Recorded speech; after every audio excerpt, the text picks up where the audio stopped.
Hello everybody, I'm Jireh. I'm going to read you a nice story before Midnight on the Moon. Chapter 5. Hang on! Annie drove the moon buggy over bumps and hollows. It bucked like a bronco. I'm going through there, she pointed to an opening between two mountains. Jack held on to the dashboard. The buggy bumped toward the opening and shot through. On the other side, the ground was even rockier. Look for the first M thing, said Annie, bouncing up and down. Jack groaned. Looking for anything on this wild ride was impossible. So slow down, he said. How? Try pressing on the brake pedal on the floor, slowly. Annie pressed on the brake. The buggy slowed down. Jack sighed with relief.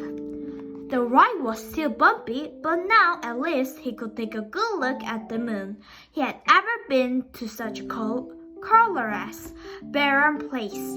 There was no green, no blue, no red, no water, no trees, no clouds. Only giant gray rocks and craters, and an American flag.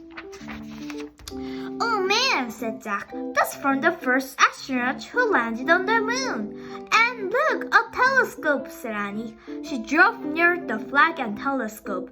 Then she put her foot on the brake until the buggy stopped. She pressed the button that said off. Then she and Jack hopped out.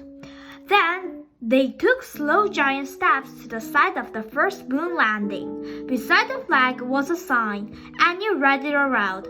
Here men from the planet Earth first set foot upon the moon. July 1969 AD, we came in peace for all mankind. That's a good message, said Jack. He handed the book to Annie. Then he took out his notebook and pencil to copy the sign. Let's leave our own message, said Annie. What should we say, said Jack. The same thing, said Annie, but say we are the first kids. Jack turned to a new page in his notebook. In big letters, he wrote their message. Now we have to sign it, Annie said. Jack signed his name. Then he passed the notebook and pencil to Annie. She signed their name and pressed the notebook back. Jack tore out the piece of paper. He put it by the flag. Today, the first kids from the planet Earth came to the moon. We came in peace for all children. Jack, Annie. No wind would ever blow the message away. No rain would ever fall on it. It would be there forever unless someone moved it.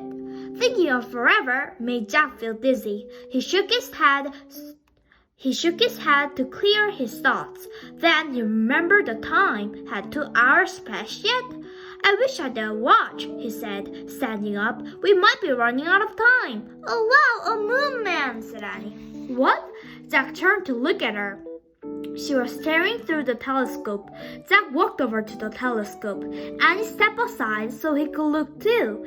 Jack gasped. In the distance, something was flying above the ground. It looked like a giant man in a spacesuit. Thank you for watching till Midnight on the Moon. Please don't forget to subscribe to our channel and click on the thumbs up to like this video. Bye bye!